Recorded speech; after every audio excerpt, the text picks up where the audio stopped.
Ahí viene el presidente Boyer desde Haití con sus tropas y obliga a que lo reciban y le den las llaves de la ciudad de Santo Domingo. Les reitero, el que no ha ocupado a Santo Domingo no ha ganado. Todo el que quiera dominar tiene que dominar Santo Domingo. Entonces, ahí Boyer inicia lo que también conocemos como la dominación haitiana, que bajo el mando de Boyer se extendió hasta marzo de 1843.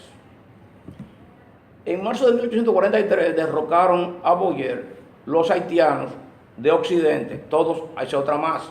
Ahora éramos todos haitianos porque Boyer dominó la isla entera. Ahorita fuimos españoles todos, fuimos franceses, volvimos a ser españoles, ahora somos haitianos.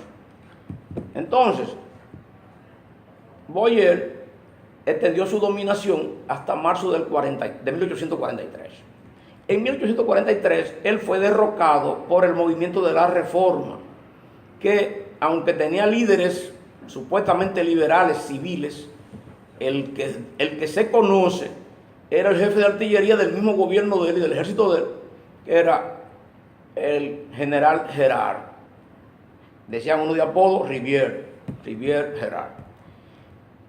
Con el triunfo de la Reforma y la caída de Boyer, es que ya comienzan a aparecer en este lado que es Haití Oriental. Éramos todos haitianos, aunque habláramos español y aunque tuviéramos costumbres españolas. Comienzan a aparecer los movimientos separatistas.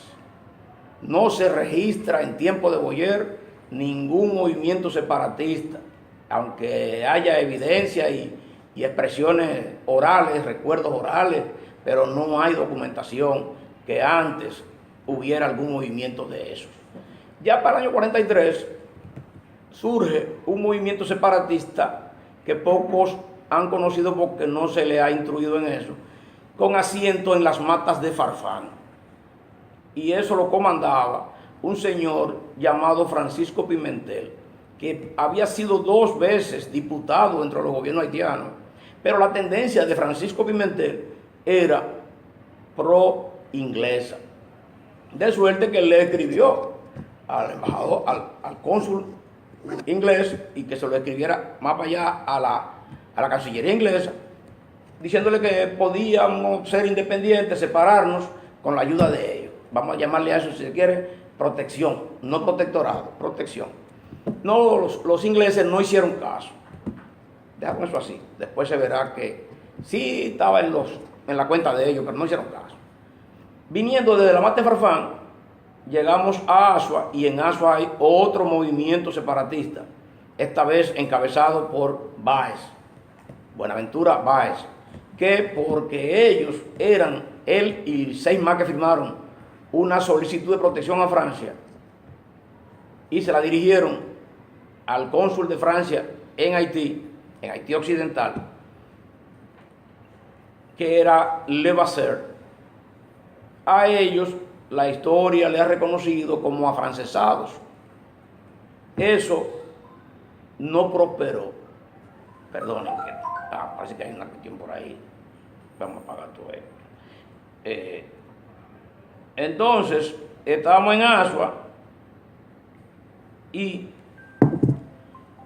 la idea de separación la tiene Buenaventura Báez. Buenaventura Báez era acaudalado, muy rico, había estado en Francia, que le habían enviado a estudiar, pero como muchos que se fueron, gastaron tiempo y gastaron dinero y no trajeron títulos, no estudiaron nada. Así, seguimos caminando hacia la capital, y en la capital encontramos que hay un par de curas que tienen tendencia separatista, pero ellos no tienen el grupo, ellos no tienen el partido, ellos no tienen la gente para eso, pero orientan. Y entre esos 2 personajes, uno es el peruano de Lima, Gaspar Hernández, y había otro español llamado Pedro Pamies.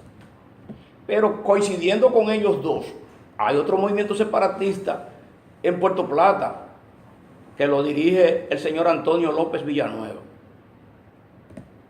Ya la capital también tenía las inquietudes que podían encontrarse entre los duartistas, básicamente Sánchez, y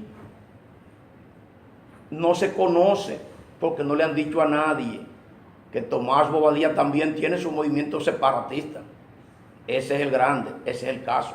Que a la fecha ese movimiento no está ladeado pro nadie, no se plantea ni pro Francia, ni pro España, ni pro Inglaterra.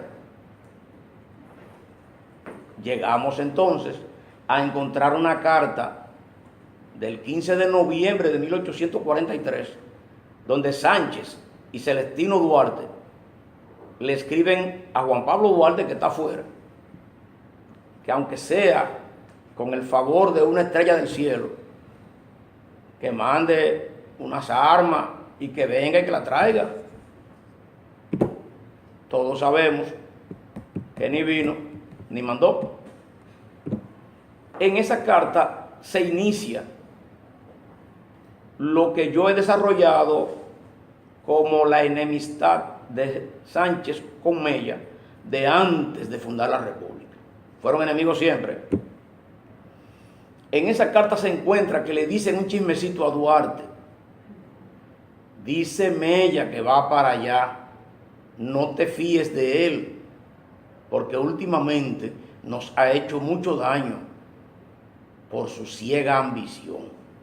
Acusaron a Mella de mentiroso, de ambicioso, de dañino, o sea, paquete de cosas. Entonces, en esa medida, Mella es víctima de esa inquina y Mella tiene que fundar su tienda aparte.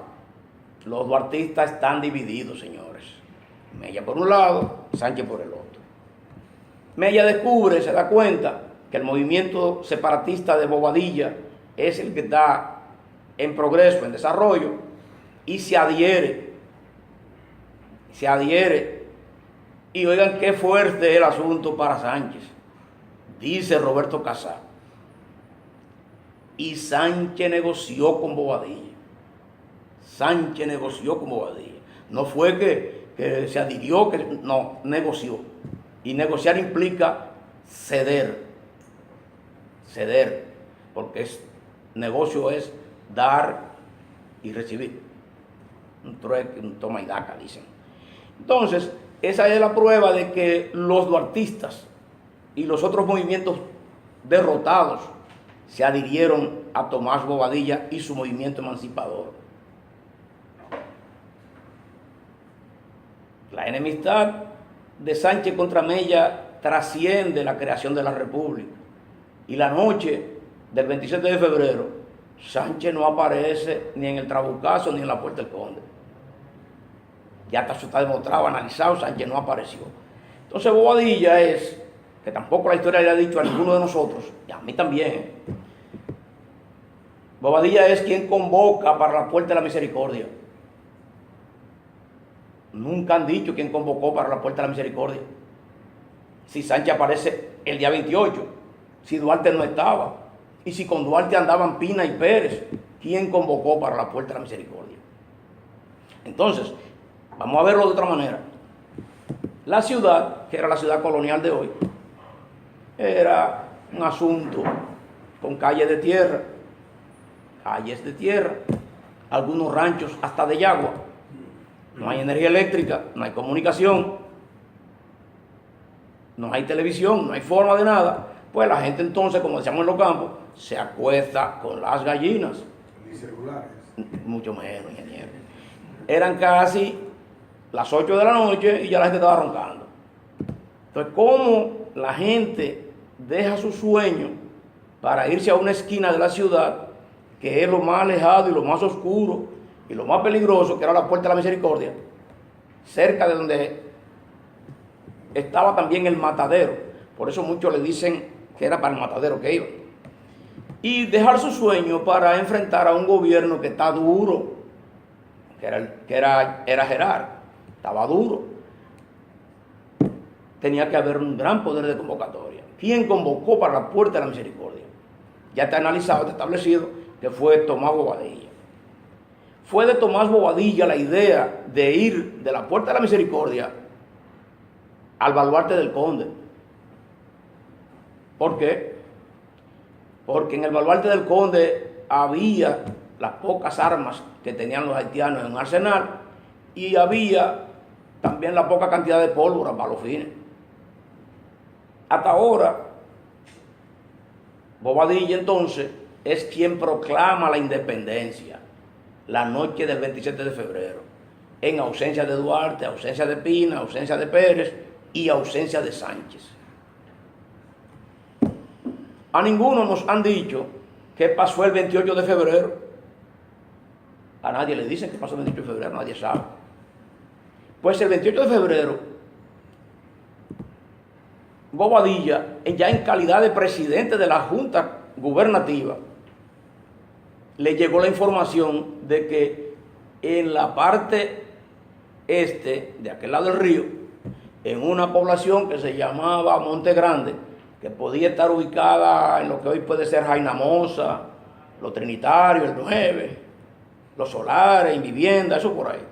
Entonces, el gobierno, encabezado por Bobadilla, Jiménez, que es el vicepresidente, y los historiadores dicen, y también estaba ausente el encabezado Mella. No dicen que estaba para allá tampoco. Estaba ausente el encabezado Mella. Fueron a aquel lado, encontraron el conato que había de sublevación, encabezado por Santiago Basora, que le habían dicho que el día que se fueran los haitianos, se iba a restablecer la esclavitud. Entonces, Bobadilla convence a Basora y sus amotinados, diciéndole que en el manifiesto del 16 de enero de 1844, de la autoridad de Bobadilla, se consagra que en la República Nueva no habrá esclavitud. Pero que Bobadilla está ahí de frente para decírselo a Santiago Basora, ahí de cara a cara, de bemba a bemba. Yo estoy aquí para decírtelo personalmente, pero también te voy a dar a otra. Cuando crucemos el río para Santo Domingo otra vez, yo voy a hacer el decreto de abolición de la esclavitud. ¿Quién podía ofrecer decreto? Solamente el presidente. Nadie puede ofrecer decreto que no es el presidente. Entonces, ya Bobadilla logra sofocar ese motín de esos afrodescendientes.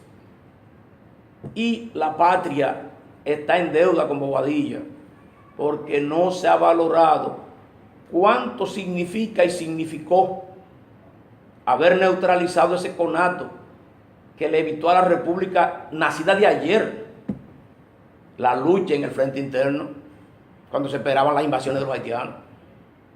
No estuviéramos hablando español si se hubiera iniciado un conato de lucha interna e invasiones por el otro lado. No estuviéramos hablando español. ¿Quién sabe lo que fuéramos? Si no fuéramos nada. La patria está en deuda con Bobadilla. Entonces, ya viniendo con ellos, porque no solamente sofocó el conato, sino que también se los trajo y con ellos constituyó lo que conoce la historia como el batallón africano, que de mucha utilidad fueron. Pelearon hasta el año 1849, llegaron hasta Azua peleando. Entonces, ya con ese batallón y los integrantes de los que fueron regimientos 31 y 32 de los haitianos, que ya no son 31 y 32, pero estaban bajo el mando de Felipe Alfaro, ahí tiene el nuevo gobierno, la nueva república, el embrión de lo que es el ejército dominicano. O sea, Bobadilla, creador del ejército. En todo país independizado, quien haya redactado la declaración de independencia es considerado como uno de los fundadores de esa patria. Y Bobadilla redactó el manifiesto del 16 de enero de 1844. También la patria está en deuda con Bobadilla. Dentro de esa lucha ya tenemos el Estado independiente y soberano. Entonces hay una otra parte intangible que es la nacionalidad. Señores, la nacionalidad surge con el Estado libre y soberano bajo el mando del presidente Tomás Bobadilla Briones. Es Tomás Bobadilla Briones quien realmente nos da la nacionalidad. Y tengan cuenta, como dicen por ahí, la nacionalidad se solicita, pero también se niega, se otorga, se quita. Usted también la puede renunciar y tomar otra nueva. Pero todos quisimos ser dominicanos bajo el mando de Tomás Bobadilla. Para los historiadores que han conocido lo que se ha hecho como la división de las luchas de la independencia por formas que son por campañas, la primera campaña cubre desde la fundación de la República hasta la batalla del 30 de marzo. Esa primera campaña sucede bajo el mando del presidente Tomás Bobadilla. Y también, igual que ahorita, tengan mucha cuenta, la batalla del 19 de marzo es la que le dice a todos, la que ganó Pedro Santana, en Azua, es la que le dice a todos que sí se puede y que sí son vencibles esas fuerzas de Occidente. Que si no vencíamos ahí, no había más nada, porque se desmoralizaba todo el mundo. Había que ganar la primera y la ganamos. Pero ¿cómo se gana la segunda, que es la del 30 de marzo? Se estaban tirando los tiros allá en Santiago, pero nadie avanza y se va a oscurecer. Pero no era como ahora, que hay rayos infrarrojos para combatir de noche. Son infrarrojos, ¿verdad, profesor? Entonces, la jugada es que no había, y para los tiros, vamos a hablar, hay que hablar, para seguir peleando mañana con el sol. Los dominicanos sacaron de un bolsillo un papel con membrete, sin sello gomígrafo porque no había. Pero el papel decía que el presidente de Haití, Charles Rivière Gerard Ainé, había muerto el 19 de marzo en Azua. Y coreano con misiles. Y Pierrot, que era el general, Luis Pierrot, que era el general que estaba combatiendo en Santiago, ve el papel y se da cuenta. Entonces dice, ven acá, yo estoy peleando por un país que no tiene presidente y yo quiero ser presidente. Entonces yo debo devolverme de aquí a luchar por la presidencia. Realmente se retiró. Ahí no hubo de que victoria, que venció fulano, que venció el otro. Se retiró y en tan desbandada que dejó muchas de las cosas que podía haberla cargado. Las dejó porque se precipitó. Pero no fue porque lo derrotaron. Pero nosotros la tenemos como una derrota para ellos. Y de suerte que, sí, no volvió, no apareció, pero él llegó a presidente luego. El Pierrot fue presidente. Entonces, así viendo esto, podrían pensar, pero ven acá, pero Pérez dio un brinquito y tenía para el 28 de febrero otra capitulación, que fue que cuando regresó de por allá de Monte Grande, entonces como presidente, en calidad de presidente, Bobadilla negoció con el último gobernador haitiano, que fue Desgrot, la salida de los haitianos el 28 de febrero. Y la prueba de lo que decía que la gente se acostaba con la gallina fue que se hizo un documento para eso. Y el documento, en su último artículo, dice: vamos a dejar esto para mañana, son las 7 de la noche. Entonces, es Bobadilla quien pone fin a la dominación haitiana, que nunca nos dijeron. Nomás dicen que los haitianos se fueron, pero se fueron ¿cómo y por qué? Es Bobadilla quien pone fin a la dominación haitiana. Y, más aún, no hay forma de que pueda darle atrás a eso. Ellos se fueron el 29 de febrero porque ese año de 1844 era un año bisiesto. Es ahí donde surge la república, surge el Estado, surge la nacionalidad. O sea, que con Bobadilla le estamos dando respuesta a muchas de las interrogantes que los historiadores profesionales han ocultado conscientemente, porque ellos saben la verdad. Y los documentos que yo he podido encontrar para hacer mis 2 libros están entre ellos, porque yo no he inventado nada. Entonces los libros tienen su bibliografía y ahí pueden encontrarse. Ahora tenemos que Bobadilla ha pasado a ser, de ese empleado que conocimos de la independencia efímera y del arzobispado, ha pasado a ser el presidente de la nueva república. Dentro de esa lucha hemos establecido que el primer decreto fue de abolición de la esclavitud, para al mismo tiempo cumplir la promesa que se le había hecho anteayer a Santiago Basora allá en Monte Grande. Entonces, el primer decreto de la Junta Central Gubernativa presidida por Tomás Bobadilla es de abolición de la esclavitud. Eso establece bien claro que Tomás Bobadilla era antiesclavista.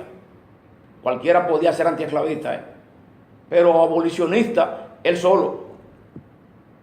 Y los que firmaron con él el decreto, abolicionista.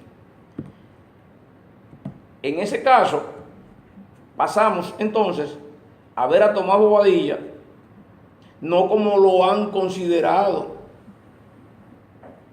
no sé con qué intención, lo han considerado conservador. Pero una gente que es antiesclavista y abolicionista no puede ser conservador. Pero aún más, la Declaración de Independencia de esta república, que es el manifiesto del 16 de enero de 1844, consagra, como ya establecimos, la abolición de la esclavitud, pero consagra todos los derechos humanos que 100 años después los reconoce la Asamblea General de las Naciones Unidas. Y si fuéramos nosotros bastante pretenciosos, diríamos que las Naciones Unidas copiaron a Bobadilla. Pero si no somos tan pretenciosos, somos un poquito más humildes, diríamos que abrevaron, que bebieron en la misma fuente. Pero Bobadilla lo hizo 100 años antes.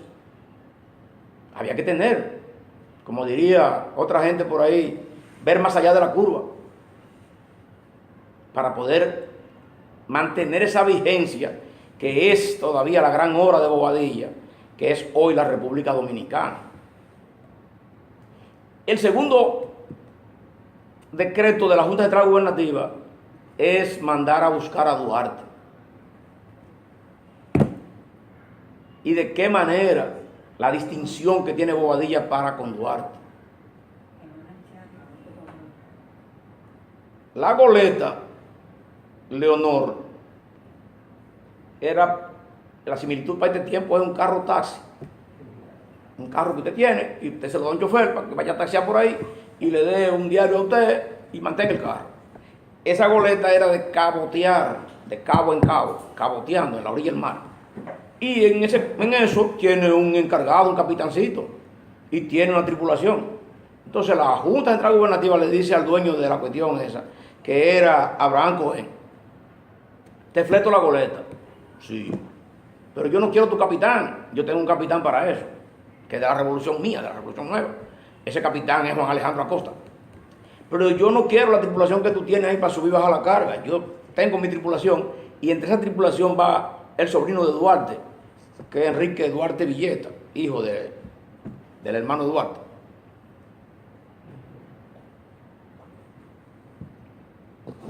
Pero eso no es suficiente, eso no basta.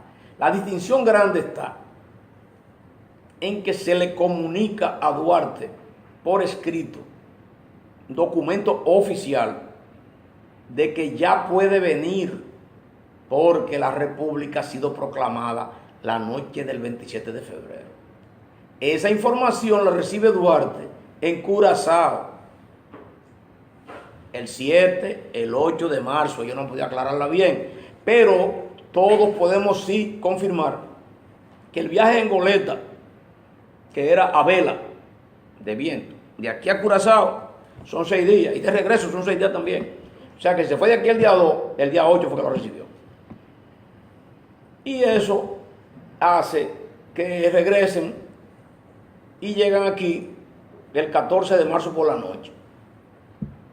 Pero el gobierno le dice a Duarte y a su gente que no se desmonten, que no desembarquen